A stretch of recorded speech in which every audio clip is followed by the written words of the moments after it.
Hello there, welcome to Planet America. I'm John Barron. And I'm Chaz Licciardello. This week, closing arguments, Trump and Harris rally their supporters into the final week. Trump might have his nose in front. That is, unless a last-minute race rail trips him up. But first... Over the decades, New York's Madison Square Garden has hosted political conventions, heavyweight fights, legendary performances, and at least one neo-Nazi rally.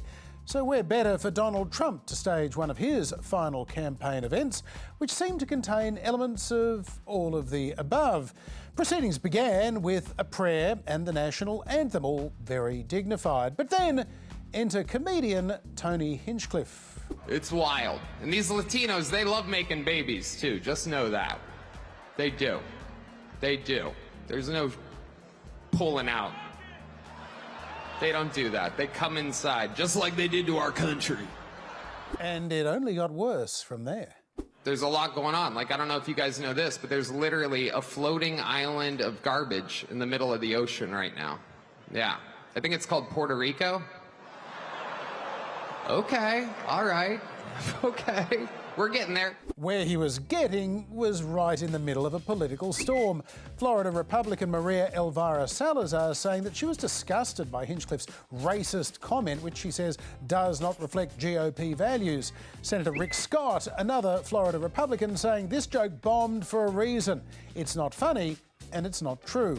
And soon the Trump campaign was distancing itself from their own opening act. This joke does not reflect the views of President Trump or the campaign. As Hinchcliffe was speaking, Kamala Harris was in Pennsylvania, where Puerto Ricans make up around 4% of the population. She was there to announce new policies to help the American territory recover from 2017's Hurricane Maria. When Puerto Rico needed a caring and a competent leader, he abandoned the island, tried to block aid after back-to-back devastating hurricanes, and offered nothing more than paper towels and insults. It was quite the contrast, and Puerto Rican celebrities Bad Bunny, Jennifer Lopez and Ricky Martin all shared Harris's announcement video to their hundreds of millions of followers. It could have been even worse, though. According to the Bulwark, Hinchcliffe had planned a joke in which he called Harris a c***.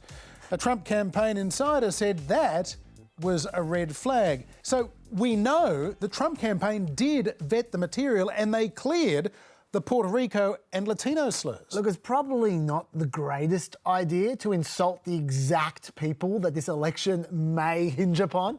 I'm just confused, though. What exactly was Tony Hinchcliffe even doing there? I mean, the guy is a roast comedian. That's his job. All he does is insult people. That's his entire shtick. Even as that Puerto Rico joke was bombing, Hinchcliffe acknowledged the problem to the audience. And normally I don't follow the national anthem, everybody. This isn't exactly a perfect comedy setup. No, it's not a perfect comedy setup at all. So once again, why are you there? I reckon this might be the doing of the Barron Trump media strategy, Go John. ahead and blame the kid. Look, remember how Trump chooses what podcasts he turns up for? That you've been doing a lot of Gen Z and you're doing more Gen Z podcasts. Is the influence coming from Barron? A little bit. I mean, he tells me about all the hot guys. Well, Tony Hinchcliffe is hot in exactly the same places that those podcasters are hot. In fact, he's so hot in those places that Joe Rogan fantasized about this exact crossover a few months back. It would behoove him to hire a few great comics to just tour with him and just write one-liners about all these different fucking people. Hinchcliffe to take him on the road. Do you know how fucking insane that would be? Yeah, Joe, it was insane. Bad, Rogan. Bad. Very bad indeed. Meanwhile, back at Madison Square Garden, and former New York City Mayor Rudy Giuliani was giving the crowd a taste of his Pope John Paul II impression. This is the capital of the world. And there goes the Polish vote. Enter Terry Bollea, otherwise known as pro wrestling icon Hulk Hogan, although these days it takes the Hulkster a little bit longer to do that trademark shirt rip. There it goes. Come on, Hulk, you can do it. Yeah. Yeah. Trumpomaniacs, the energy in here is something like I've never felt. The energy of all these Trumpomaniacs is the most powerful force in the universe. And today, this is Donald Trump's house, brother. But it wasn't all over-the-top show business. There was a genuinely touching speech from a man named David Rem. He was in school in the mid-1970s when his father suddenly died of a heart attack. Donald Trump's father, Fred, then paid for David and his brothers and sisters' school tuition fees for years. A lovely gesture, a lovely story, even if it is about Trump's dad and not Trump. But then Rem kind of ruined the moment. Can you imagine Kamala Harris performing a random, kind, generous act like that? Never, never, ever. In fact, she is the devil, whoever screamed that out. She is the Antichrist. That escalated very quickly. Trump advisor Stephen Miller, who was one of the architects of Trump's immigration policies and author of some of the darker passages in many Trump speeches, then gave his vision for the future. The cartels are gone. The criminal migrants are gone. The gangs are gone. America is for Americans and Americans only. Now, maybe America for Americans sounded better in the original German when Hitler literally said that phrase in 1940. Friend of the show, Dr. Larry Sabato, also heard distinct echoes of an infamous pro-fascist America First rally, tweeting, "I love historical documentaries. I'm currently watching one about the 1939 pro-Nazi rally at Madison Square Garden. Oh, wait, it's a live Trump rally. My bad." To which Stephen Miller himself immediately replied, "As a Jew, let me just say that you're spitting on the graves of my Jewish ancestors. With your hate and lies reveals a sickness and depravity deep in your soul. Despicable. You personify the sickness and hatred of Kamala's dark, angry campaign. Shame on you. Shame, shame." Well, that was a little bit weird, and I spoke to Dr. Larry Sabato a little earlier. So, Larry, is it fair to say, based on your tweeting this week, that you were not particularly impressed with Donald Trump's rally at Madison Square Garden? Oh, I was as impressed as I think I would have been in 1939 with the German-American pro-Hitler rally that was held in Madison Square Garden, which, granted, was a different building back then. But no, it was a very impressive turnout of people who were charged up and were ready to laugh at all kinds of nasty and vile ethnic jokes. Larry, I know that many historians such as yourself don't tend to like to throw around comparisons with fascism and Nazism, but given that the likes of former Trump advisors John Kelly and Mark Milley have been using fascism, do you feel it is now appropriate to actually make that clear, make that case and say, here's where this is eerily similar to Nazism? Well, I think we have an obligation to do it. And, you know, when I think of John Kelly and particularly General Milley, the former chairman of the Joint Chiefs of Staff, I guess I'd put it this way. They have more integrity and truth-telling in their little fingers than Donald Trump does in his entire rather big body. So when they tell you that Donald Trump is authoritarian, and in fact, they use the word fascist, when they tell you that they don't trust him to stick to the Constitution. You know, when they tell you that we're headed for a period in the American Republic if Trump is president, unlike any we've had, and they don't mean that in a good way, I think we ought to listen. So, Larry, what is your sense right now? In another week, are we going to be looking back on that Madison Square Garden rally and saying that that was a weird end to a weird campaign, or are we going to think of it as a stroke of political genius and that Donald Trump did exactly what he needed to do to get out that male vote that won him an election? The answer is yes. It will be one of those two, John. Which it is. I can't tell you. You know, we've got 7 full days left, and people say, oh, you know, it's over by now. Who's going to win? No, we've actually had in my lifetime a couple of presidential races that were decided right at the end by big events that happened. So you always want to keep an open mind. You want to look every hour of every day in the final week of a campaign. So October surprises can also be November surprises. The election finishes up November 5th. So you've got the 1st and the 2nd and the 3rd and the 4th as well. And again, you never know about these things. Probably this is decided in a way that we don't know yet because none of the ballots have been opened. And all of the early vote figures really don't mean very much because we only have 1 year to compare them with under the new rules, and that was 2020, and there was a little something called COVID going on there, which caused just about everybody to come out early to vote. So finally, Larry, what is your famous crystal ball telling you right now, beyond just the polls and the other data that's out there, like the early voting figures and so on? What are the indicators you're looking at to see which of these two candidates might have the advantage now?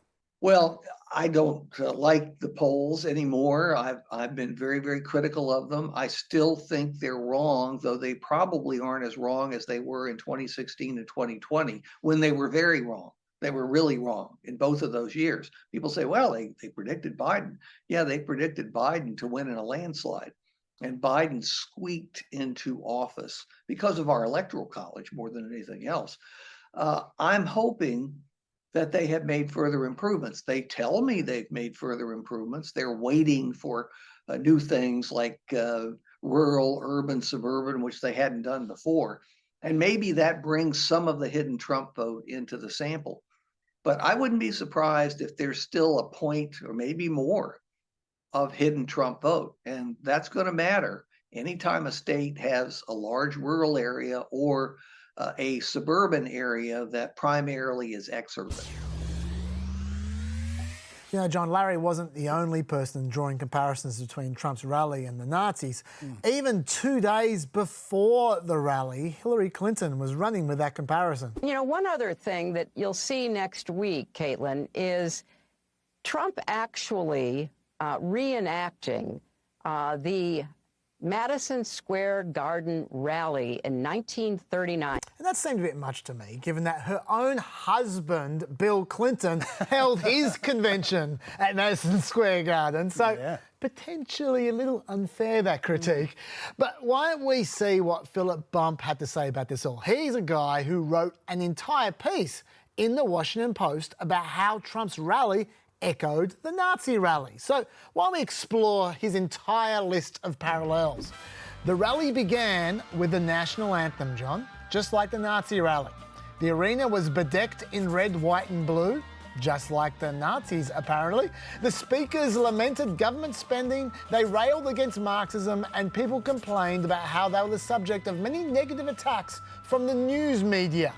Now, by those definitions, there are an awful lot of Nazi rallies out there, and that was his entire list of reasons. So I'm not sure that quite gets there, to be honest. Yeah, except the bit about Marxism. I think it could also describe Bill Clinton's 1992 rally. Finally, about 4 hours after this Trump rally began, it was almost time for the main event. Maybe just to show that he's not really so anti-immigrant, even those who first worked in America without the proper visas, Trump got 2 immigrants to introduce him. South African-born Elon Musk. USA, USA, USA, USA, USA. So bad at that. And then, of course, there was Yugoslav-born Melania Trump. Good evening, New York City. But then, of course, the question in many people's minds was what tone would Donald Trump take in what amounts to his closing message to voters? Given just days earlier, his former Chief of Staff General John Kelly had described Trump as far-right, authoritarian, who admires dictators and falls into the general definition of a fascist, and who prefers the dictator approach to government. General Kelly denounced Trump for threatening to turn the military on Americans that he deems the enemy within. So, all of that in mind, would Trump be moderating his language? What do you think? And we will put these vicious and bloodthirsty criminals in jail. We're going to kick them the hell out of our country as fast as possible.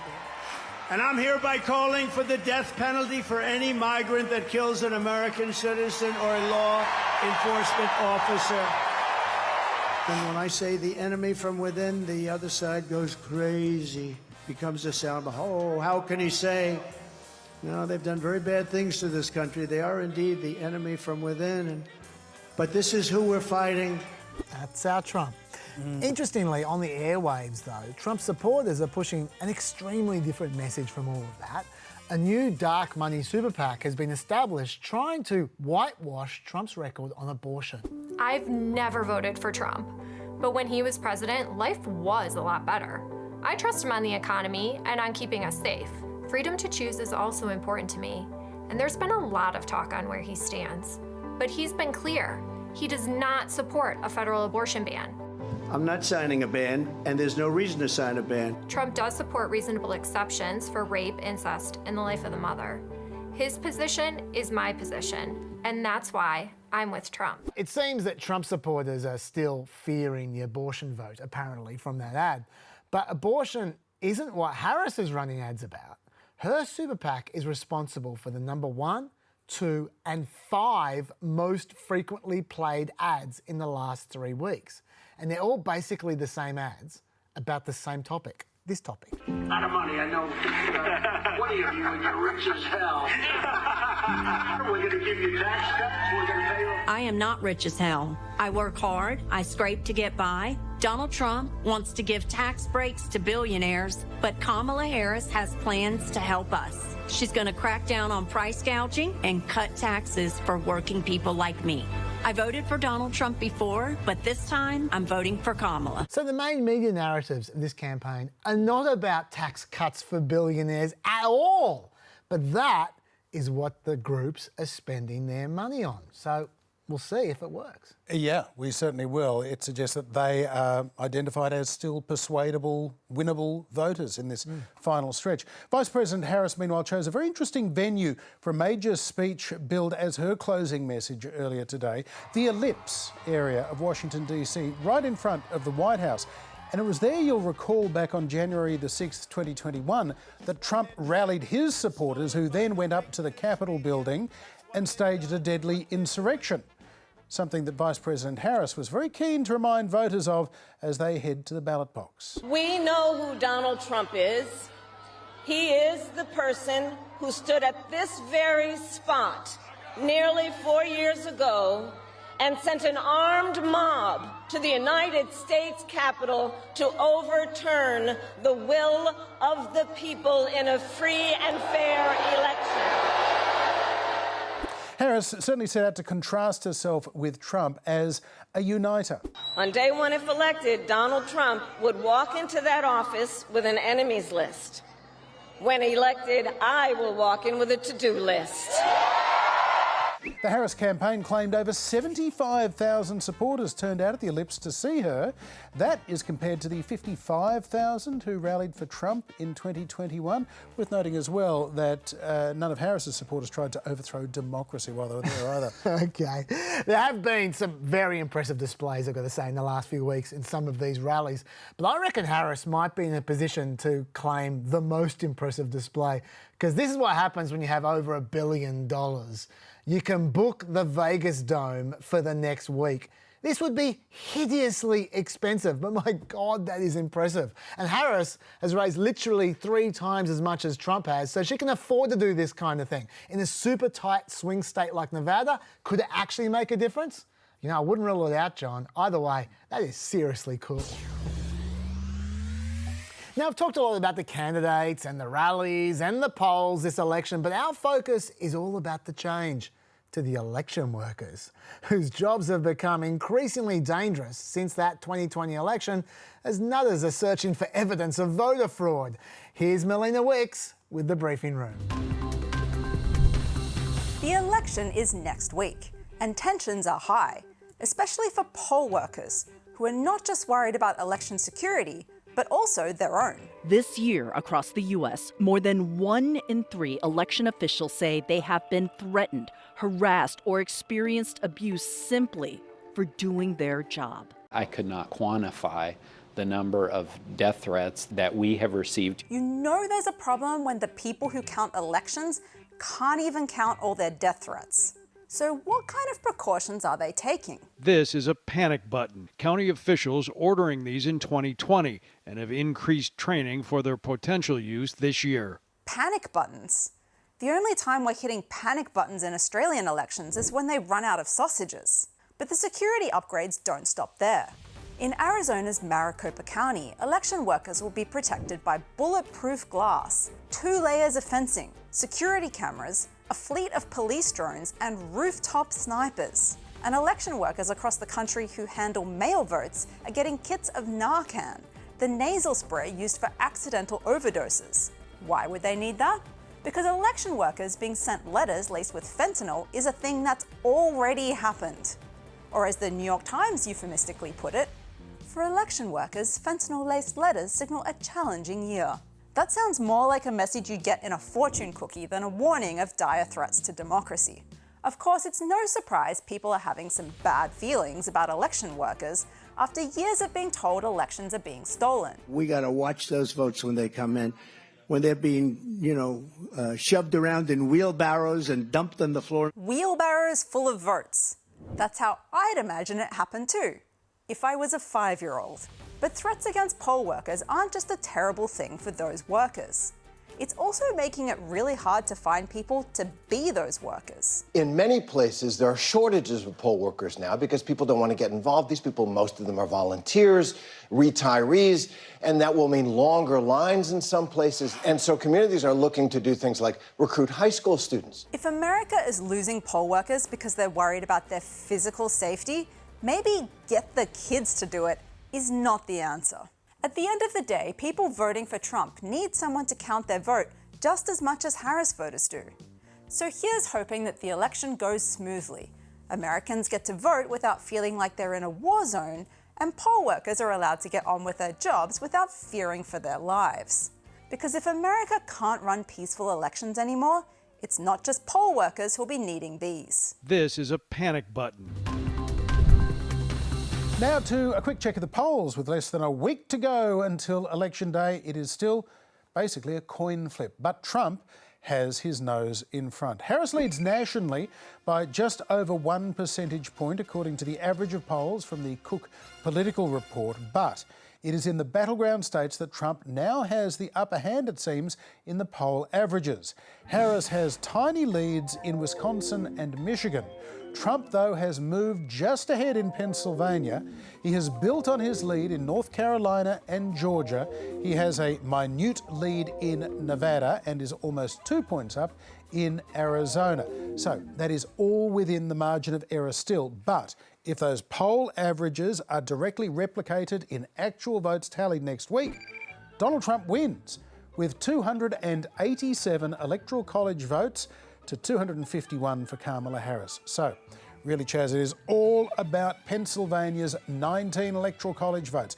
If Harris flips that back, she's president this time next week. If Trump holds on to Pennsylvania, Harris then needs North Carolina or Georgia plus Nevada. And that combination is a big, big ask. With a few more domes. I do have an interesting kind of poll for you, though, John. It's not actually a poll at all, to be honest. But it is interesting. Yes, but it will at least tell you how Trump supporters are feeling about the election at the moment. It's the price of Trump's stock. Have a look at this. Now, just be clear, this stock is garbage. It's worthless, and yet its price is back up to $47 a share, even though only 6 weeks ago it was going at about $12 a share. Trump fans clearly are feeling confident right now. And it might be because many of Harris's attack lines haven't been quite getting there in the polling. Like, for instance, 49% of registered voters now say that Trump is a fascist, although 8% of those people still support him anyway, even though they think he's a fascist. And by the way, 22% of voters called Harris a fascist as well. But either way, that's not quite enough voters for Harris's needs. She needs to get that majority. Well, what about that attack that Trump is too old? Well, the number of people saying that Trump is too old has been steadily rising. Look at that pink line there, but it has not quite reached 50% as well. Once again, not quite getting there. Well, how about those who are extremely worried about the future of democracy? You guessed it, 49%, according to Gallup, just a little less than those concerned about the economy and not quite a majority again, and I'm betting they're all the same people, by the way. Talking about the economy, people's views on who they trust most out of Harris or Trump on various aspects of the economy have changed quite a lot recently. Now, I know you can't see those graphs properly, but the important thing is look at those blue lines moving up. The blue lines are moving up across the board. But in most of those graphs, the red line is still just ahead. Harris has been doing okay. Some would say she's doing well, but has she been doing enough to overcome one basic result, and that is that 28% of voters say the country is on the right track. Just 28%. No party has retained the White House ever, or even won the popular vote before with a right track number that low. In fact, not even close to that low. And Biden's approval is still at 40%, also record-breakingly low for anyone who goes on to win. So can Harris overcome that historical anchor to win? We'll find out next week. Yes, or the week after that, or the week after that. The week after that as well. That's right. Now there's something a lot of viewers have been asking about though. Early voting. In most states, it's been happening for a while. Early voting is a family affair for Tim Walls. Early voting is underway, so get everyone you know. If Jimmy Carter can vote early, you can too. Vote often and vote early. Vote often and vote early. Please don't vote often. With 1 week to go, over 50 million people have already voted early. And one of the many weird quirks of American politics is that information on those early voters is actually published before Election Day. So in some states, we already know not only how many people have voted early, but also whether they are registered Republicans, Democrats, or Independents, and even what sex, age, and sometimes racial groups they fall into. And news programs just cannot help themselves. And everybody's trying to read the tea leaves of what do these early voting numbers mean. And I feel like in every cycle, no one's really successful of reading the early voting tea leaves, but try to read the early voting tea leaves for us.